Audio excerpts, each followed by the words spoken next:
روزوں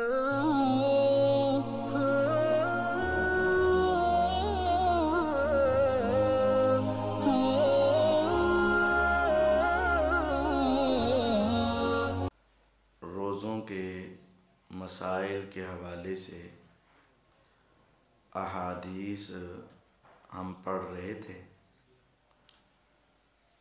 انہی کے اندر کچھ مسائل مزید انشاءاللہ العزیز ہم پڑھیں گے۔ عن عائشہ رضی اللہ تعالی عنہا قالت کان رسول اللہ صلی اللہ علیہ وسلم یقبل وہو صائم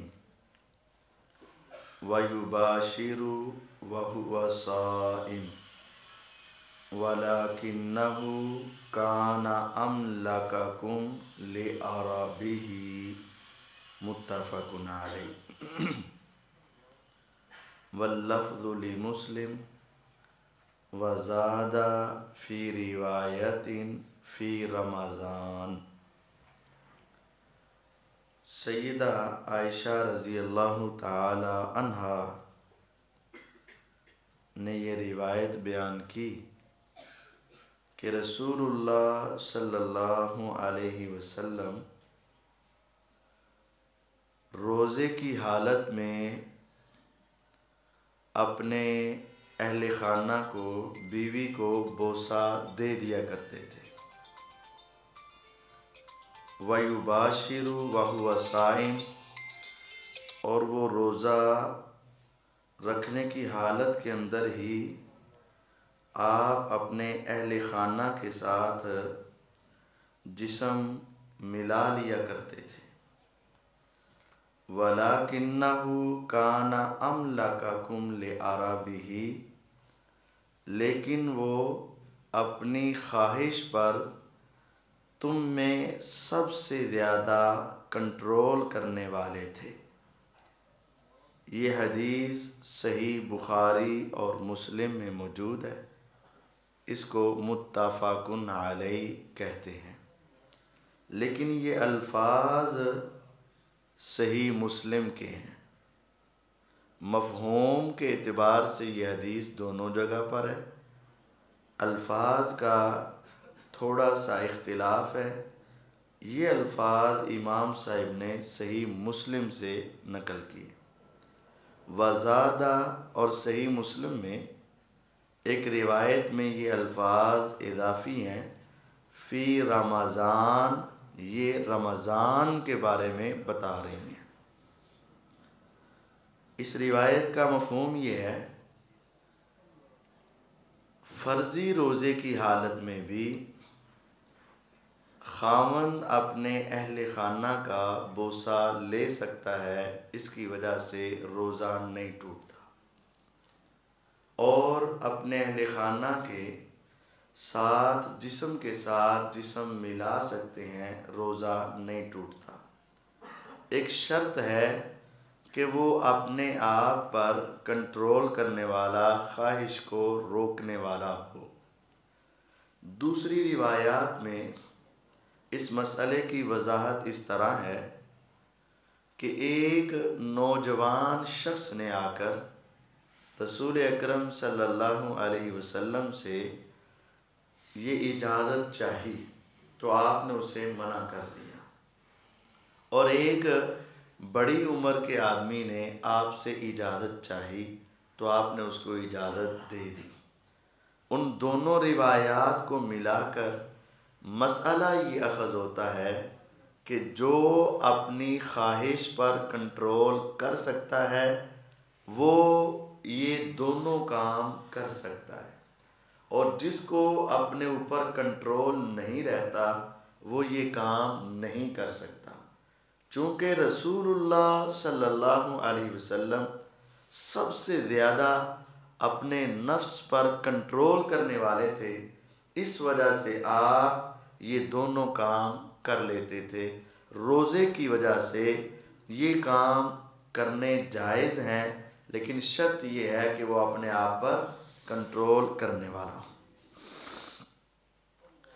دوسرا مسئلہ، وعن ابن عباس رضی اللہ تعالی عنہما ان النبی صلی اللہ علیہ وسلم احتجم وهو محرم واحتجم وهو صائم۔ عبداللہ ابن عباس رضی اللہ تعالی عنہما سے مروی ہے کہ نبی کریم صلی اللہ علیہ وسلم نے سنگی لگوائی۔ سنگی حجامہ آج کل وہ ذرا خاص شکل ہے کہ کٹ لگا کر وہ کپ لگا دیتے ہیں اور خون نکالتے ہیں، تو آپ نے حالت احرام میں سنگی لگوائی۔ حالت احرام میں ناخن نہیں کاٹے جائیں گے، بال نہیں کاٹے جائیں گے، لیکن سنگی لگوانا جائز ہے۔ احتجم وهو محرم، احرام کی حالت میں آپ نے سنگی لگوائی۔ واحتجم وهو صائم، اور آپ نے روزے کی حالت میں بھی سنگی لگوائی، تو خون نکلنے سے روزہ نہیں ٹوٹتا۔ بعض لوگ یہ سوال پوچھتے ہیں کہ اگر نکسیر پھوٹ جائے تو کیا روزہ ٹوٹ جائے گا، یا چوٹ لگ جائے کیا روزہ ٹوٹ جائے گا، اور کیا ہم روزے کی حالت میں کسی مریض کو بلڈ دے سکتے ہیں، خون دے سکتے ہیں، تو کیا خون نکلنے سے روزہ ٹوٹ جائے گا؟ تو اس کا جواب اس حدیث میں موجود ہے کہ نبی کریم صلی اللہ علیہ وسلم نے حالت احرام میں سنگی لگوائی ہے، جائز ہے، اور آپ نے حالت صیام میں سنگی لگوائی ہے اور یہ جائز ہے۔ یہ حدیث صحیح بخاری کے اندر موجود ہے۔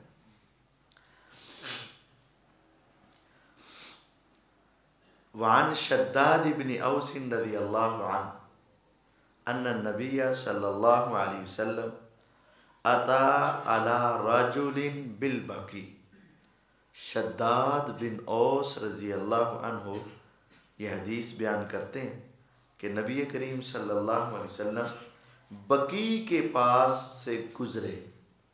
بقیع الغرقد، یہ مسجد نبوی کی محراب کی طرف اگر ہمارا چہرہ ہو تو اس کی الٹی جانب، جس طرح اگر آپ یہاں محراب کی طرف چہرہ کریں تو اس سائڈ میں وہ قبرستان ہے جس کو ہمارے عوام جنت البقیع کہتے ہیں، اس کا اصل نام بقیع الغرقد ہے۔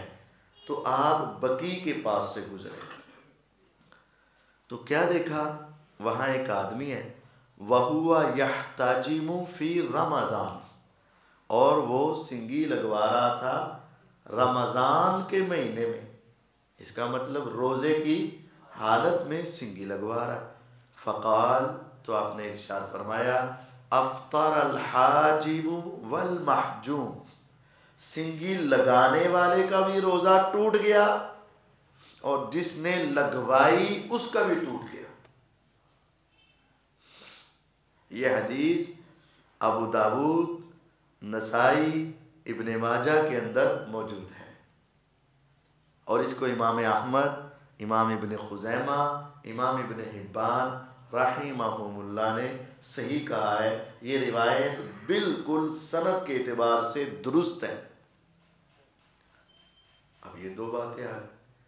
پچھلی حدیث میں کیا پڑھا ہے کہ حضور علیہ السلام نے خود حالت روزہ میں سنگی لگوائی ہے، اور اس روایت میں آ گیا ہے کہ حضور علیہ السلام نے ایک بندے کو سنگی لگواتے ہوئے دیکھا تو فرمایا سنگی لگوانے والے کا بھی روزہ ٹوٹ گیا اور لگانے دونوں کا ٹوٹ گیا۔ اب دو روایات اگر سند کے اعتبار سے درست ہوں اور ایک دوسرے سے ٹکراؤ پیدا ہو تو اس میں سب سے پہلے موافقت پیدا کرتے ہیں، یعنی ایسا مفہوم نکالتے ہیں کہ دونوں روایات پر عمل ہو جائے۔ اس کو الجمع بین الاحادیث کہتے ہیں۔ اگر یہ ممکن نہ ہو تو پھر یہ دیکھا جاتا ہے ان میں سے پہلے والی کون سی ہے اور بعد والی کون سی۔ پہلے والی کو منسوخ سمجھتے ہیں اور بعد والی کو ناسخ سمجھتے ہیں. منسوخ پر عمل نہیں ہوتا، ناسخ پر عمل ہوتا ہے. یہ ہمیں کیسے پتا چلے گا یہ پہلے کی ہے اور یہ بعد کی ہے؟ نبی پاک صلی اللہ علیہ وسلم خود بتا دیں پہلے یہ تھا بعد میں یہ ہے، یا صحابہ بتا دیں پہلے یہ تھا اور بعد میں یہ ہے، یا وہ واقعہ ہی ایسا ہو کہ ہم مکہ میں ایسے کیا کرتے تھے، ہم نے بدر کی جنگ سے واپس آ کر ایسے کیا، تو اس حدیث کے الفاظ سے ہی سمجھ آ جائے گی کہ یہ پہلے کی ہے اور یہ بعد کی ہے. اگر یہ بھی پتہ نہ چلے کہ کون سی پہلے کی ہے اور کون سی بعد کی ہے، تو پھر تیسرا یہ ہے کہ پھر دیکھا جاتا ہے کہ کچھ پلس پوائنٹ اگر ایک میں ہو اور دوسرے میں نہ ہو تو پلس پوائنٹ کو راجح قرار دے دیتے ہیں اور دوسری کو مرجو. پلس پوائنٹ کا مطلب ایک روایت کی محدث جو ہیں نقل کرنے والے اور بیان کرنے والے بڑے بڑے علماء ہیں، جلیل القدر امام ہیں، اور دوسری کے ذرا چھوٹے ہیں. ایک حدیث کے بیان کرنے والے زیادہ صحابہ ہیں اور ایک کم ہے، تو یہ پوائنٹ دیکھ کر پھر ایک کو راجح اور دوسرے کو مرجو قرار دے دیتے. اب یہاں کیا ہے، جمع کرنا ہے یا ناسخ منسوخ تلاش کرنا ہے یا پھر راجح مرجو تلاش کرنا ہے؟ تو وہ اگلی حدیث کے اندر یہ مسئلہ واضح ہے، لیکن جب تک اگلی حدیث نہیں پڑھیں گے تب تک صحیح مسئلہ سمجھ. اب غور کریں، ایک شخص نے صرف پہلی حدیث سنی اور درس سے اٹھ کر چلا گیا. مسئلہ، ایک شخص نے پہلی حدیث سنی اور درس سے اٹھ کر، اس کے ذہن میں یہ بات بیٹھ گئی کہ جناب میں نے خود اپنے کانوں سے حدیث سنی ہے، بخاری کی روایت ہے، نبی کریم صلی اللہ علیہ وسلم نے سنگی لگوائی تھی اور کئی سب کہہ رہے تھے کہ خون نکلتا ہے، اس کا مطلب بلڈ دے سکتے ہیں. دوسرا شخص آیا ہی اس وقت جب ہم دوسری حدیث سنا رہے تھے. دوسرا شخص آیا ہی اس وقت جب ہم دوسری حدیث سنا رہے تھے اور اس میں ہے کہ نبی کریم صلی اللہ علیہ وسلم نے ایک آدمی کو سنگی لگواتے دیکھا اور آپ نے فرمایا سنگی لگانے والے کا اور لگوانے والے کا روزہ ٹوٹ گیا. ابو داود میں، سنن نسائی میں، ابن ماجہ میں، موطا امام مالک میں یہ حدیث صحیح ہے اور اس کی سند درست ہے، اور وہ یہ سن کر چلا گیا. اب یہ اپنی جگہ پر درست ہے اور وہ اپنا مسئلہ بتائے گا، اور یہ وہ کہے گا میں بخاری دی حدیث کہنا، میں ابو داؤد کی، ترمذی، نسائی کی، ابن ماجہ کی صحیح حدیث ہے. اب ان میں سے صحیح کون ہوگا؟ وہ اپنے اعتبار سے صحیح ہے اور یہ دونوں کی حدیثیں تو ہیں. اب ایک تو غلط ہے نا، کوئی مسئلہ تو ہے، یہ کہتا ہے روزہ ٹوٹتا ہے اور یہ کہتا ہے روزہ. دلیل دونوں کے پاس ہے، دلیل دونوں کے پاس حوالہ موجود ہے اور اپنے کانوں سے سنی ہے، ہو سکتا ہے اس نے پڑھ بھی لی ہو. اب جب تک ساری احادیث کو نہیں ملائیں گے، جب تک ساری روایات کو نہیں ملائیں گے، اس وقت تک صحیح مسئلہ سمجھ.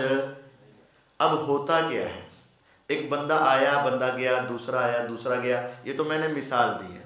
اب آپ کے پاس کیا ہوتا ہے، آپ کے پاس ایک کلپ آتا ہے، چھوٹا سا سٹیٹس آتا ہے، آپ کے پاس چھوٹا سا ایک جملہ آتا ہے، اور آپ وہ ٹی وی کی سکرین پر اس حدیث کو دیکھ کر بس اپنا عقیدہ وہی بنا لیتے ہیں. حالانکہ بھائی اس سے آگے، اس سے پیچھے کی حدیثیں بھی سننا تیری ذمہ داری ہے.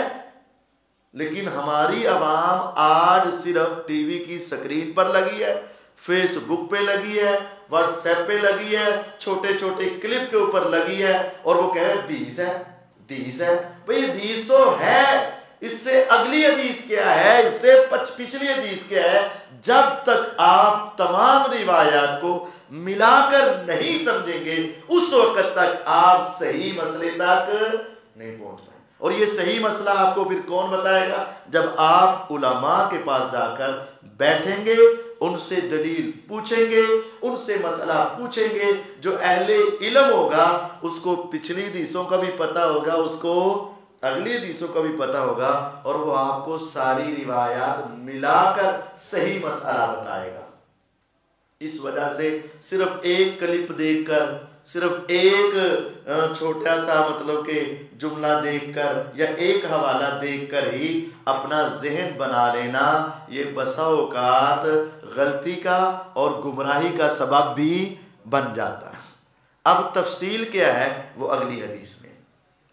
وعن انس رضی اللہ تعالی عنہ قال اول ما کرہت الحجامۃ للصائم ان جعفر ابن ابی طالب رضی اللہ تعالی عنہ احتجم وهو صائم فمر به النبی صلی اللہ علیہ وسلم فقال افطر هذان ثم رخص النبی صلی اللہ علیہ وسلم بعد فی الحجامۃ للصائم. وکان انس رضی اللہ تعالی عنہ یحتجم وهو صائم رواہ الدارقطنی وقواہ.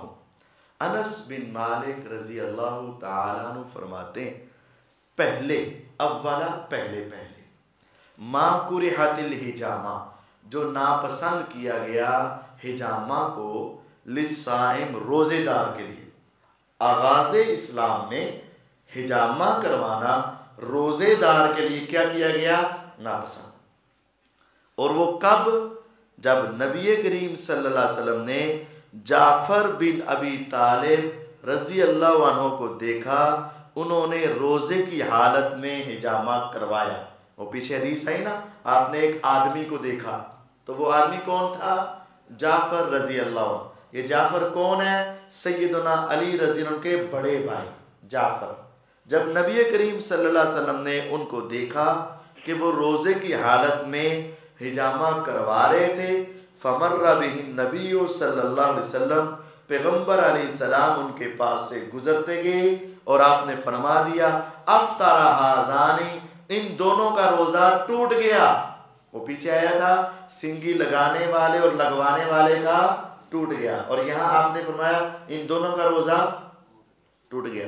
ثم رخص النبی صلی اللہ علیہ وسلم بعد، یہ صحابی وضاحت فرما رہے ہیں پھر نبی کریم صلی اللہ علیہ وسلم نے اس کے بعد رخصت دے دی فی الحجامتی سنگی لگوانے کی، للصائمی روزے دار کے لیے.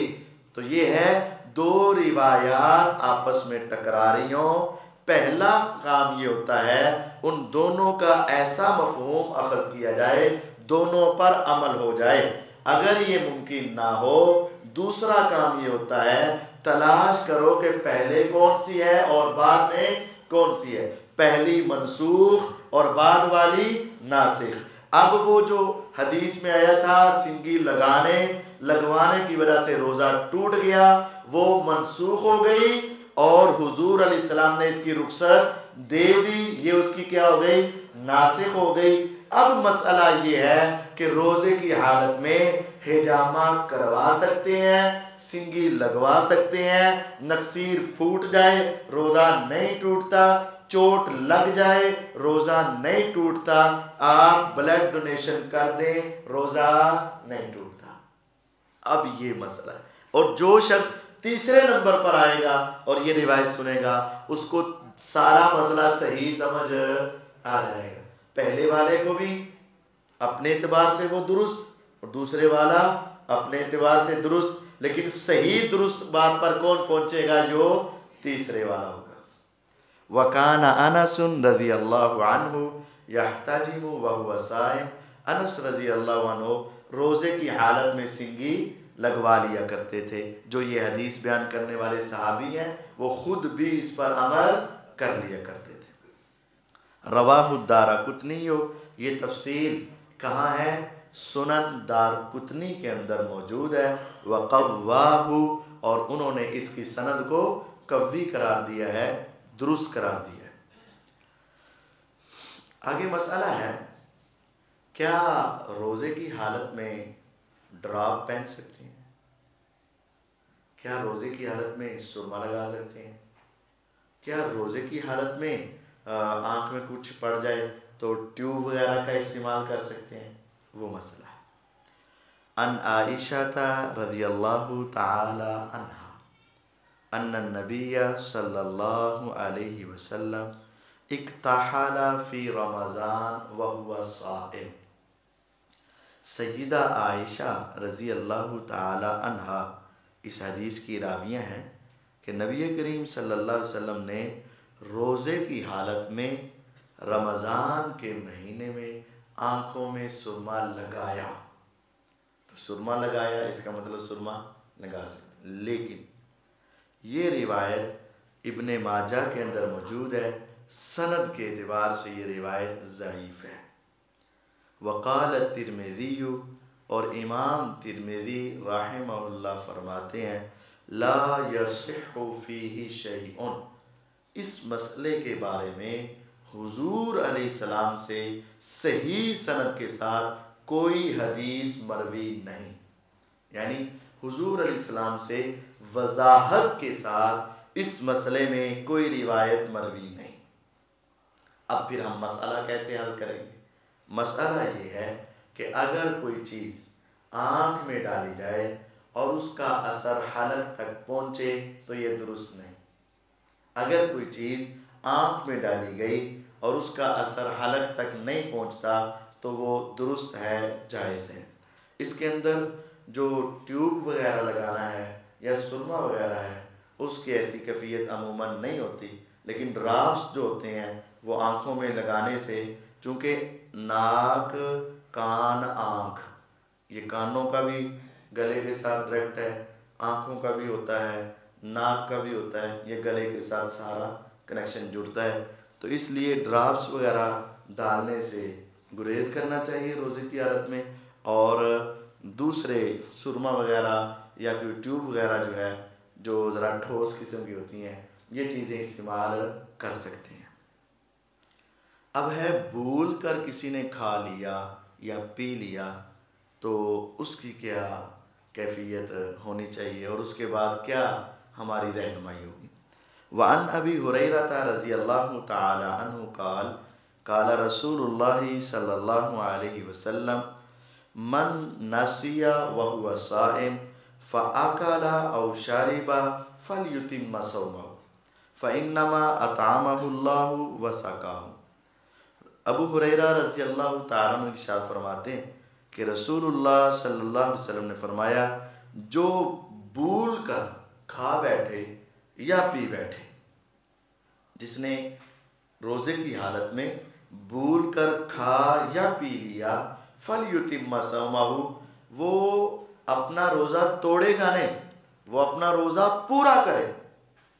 بھوک کے کھا لیا، بھوک کی وجہ سے پی لیا تو اب اس کا روزہ ٹوٹا نہیں۔ اس میں یہ ہوتا ہے کہ جب یاد آ جائے وہاں چھوڑ دیں، یہ اب اس کو قے کرنے کی ضرورت نہیں، بار بار جا کر کلیاں کرنے کی بھی ضرورت نہیں۔ ہاں جو منہ میں ہے وہ باہر نکال دے، جو پی لیا ہے وہ ٹھیک ہے، یا جو کھا لیا وہ ٹھیک ہے، کلی ایک مرتبہ کر لیں لیکن بار بار کرنے کی ضرورت نہیں۔ ایسا بھی ہوتا ہے کہ ایک شخص کا روزہ ہے، آپ کو علم ہے وہ بھولا ہوا ہے، وہ کھا رہا ہے اور آپ اس کی طرف دیکھ کر مسکرا رہے ہیں، تو ایسی صورت میں بتانا چاہیے کہ نہیں، اس کو یاد کروانا چاہیے کہ نہیں؟ نہیں، نماز میں بھول جائے تو بتا دیتے ہو، تو یہاں بھول جائے تو نہیں بتاتے۔ یہ حدیث صحیح بخاری اور مسلم میں۔ اب کیا وہ اس کی قضائی اور کفارہ بھی دے گا کہ نہیں؟ وللحاکم، مستدرک حاکم میں روایت ہے من افطر فی رمضان ناسیا فلا قضاء علیہ ولا کفارۃ، جس نے روزے کی حالت میں بھول کر کچھ کھا پی لیا اس کے اوپر نہ کوئی کفارہ ہے اور نہ کوئی قضائی ہے، وہ اللہ تعالیٰ نے اسے کھلایا، اللہ تعالیٰ نے اسے پلایا، اللہ کھلا رہا ہے تو کھلاتا رہے، پلا رہا ہے تو پلاتا رہے، آپ کو پریشان ہونے کی ضرورت نہیں ہے۔ یہ حدیث صحیح ہے۔ اب بس مسئلہ یہ ہے کہ اگر قے آ جائے یا قے کر دے تو اس کا کیا حکم ہے؟ وعن ابی ہریرہ رضی اللہ تعالی عنہ قال قال رسول اللہ صلی اللہ علیہ وسلم من زرعه القیء فلا قضاء علیہ ومن استقاء فعلیہ القضاء رواہ الخمسہ۔ سیدنا ابو ہریرہ رضی اللہ تعالیٰ عنہ فرماتے ہیں کہ رسول اللہ صلی اللہ علیہ وسلم نے ارشاد فرمایا، جس کو خود بخود قے آ گئی، من زرعہ، جس کو خود بخود آ گئی، القیء قے، فلا قضاء علیہ، اس پر کوئی قضائی نہیں، اس کا روزہ ٹھیک ہے، روزے کو جاری رکھے، خود بخود قے آ جائے تو کوئی قضائی نہیں۔ وَمَنِ اسْتَقَاءَ، اور جس نے جان بوجھ کر قے کی، فَعَلَيْهِ الْقَضَاءُ، اس کو قضائی دینی پڑے گی۔ جان بوجھ کر قے کرنا درست نہیں ہے، اگر خود بخود آ جائے تو روزہ ٹھیک ہے، اس کی وجہ سے روزہ نہیں ٹوٹتا۔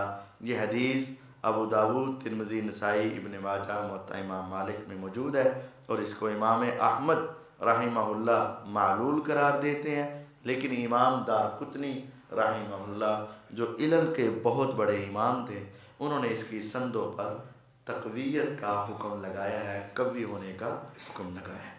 تو یہ مسئلہ ایسے ہی ہے کہ اگر جان بوجھ کر قے آ جائے تو روزہ ٹوٹ جاتا ہے، تو ٹوٹتا نہیں ہے، خود بخود قے آ جائے تو روزہ نہیں ٹوٹتا، جان بوجھ کر قے کر لی جائے تو پھر روزہ ٹوٹ جاتا ہے۔ اللہ تعالی ہمیں سمجھنے اور اپنی اصلاح کرنے کی توفیق عطا فرمائے۔